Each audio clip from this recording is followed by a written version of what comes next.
Have you ever watched a movie and felt like the ending just didn't sit right? Or perhaps you wondered if there was another way the story could have wrapped up. It is a common experience, especially with films based on beloved books, where the cinematic adaptation sometimes takes a different path than its source material.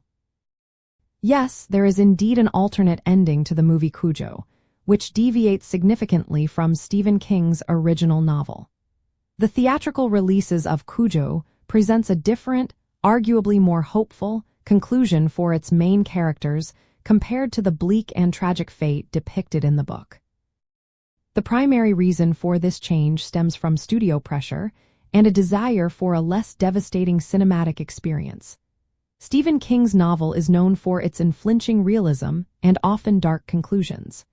The original book ending sees the young boy, Tad, succumbing to his illness, a consequence of his prolonged ordeal without food or water. However, the film's producers and director opted for a resolution that, while still harrowing, allowed Tad to survive, providing a moment of relief after intense suspense. If you are curious to experience this alternate, darker version, you will primarily find it by reading Stephen King's novel. While the film adaptation did not release as a widespread director's cut with the book's ending, understanding the novel gives you the complete, unadulterated vision that inspired the movie.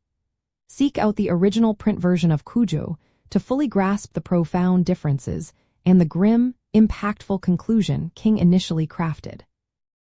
This shift in endings highlights a frequent tension between authors and filmmakers, where commercial viability and audience reception can influence a story's final moments.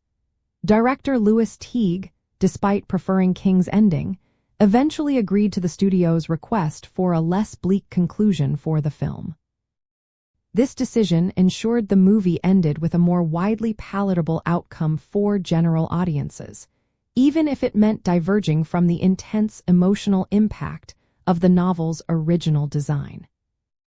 Understanding these different story conclusions allows us to appreciate the nuanced decisions made during a film's production and how they shape our emotional connection to the characters. It illustrates how an author's original message can be interpreted and adapted for a new medium, giving us a richer perspective on the creative process behind horror storytelling.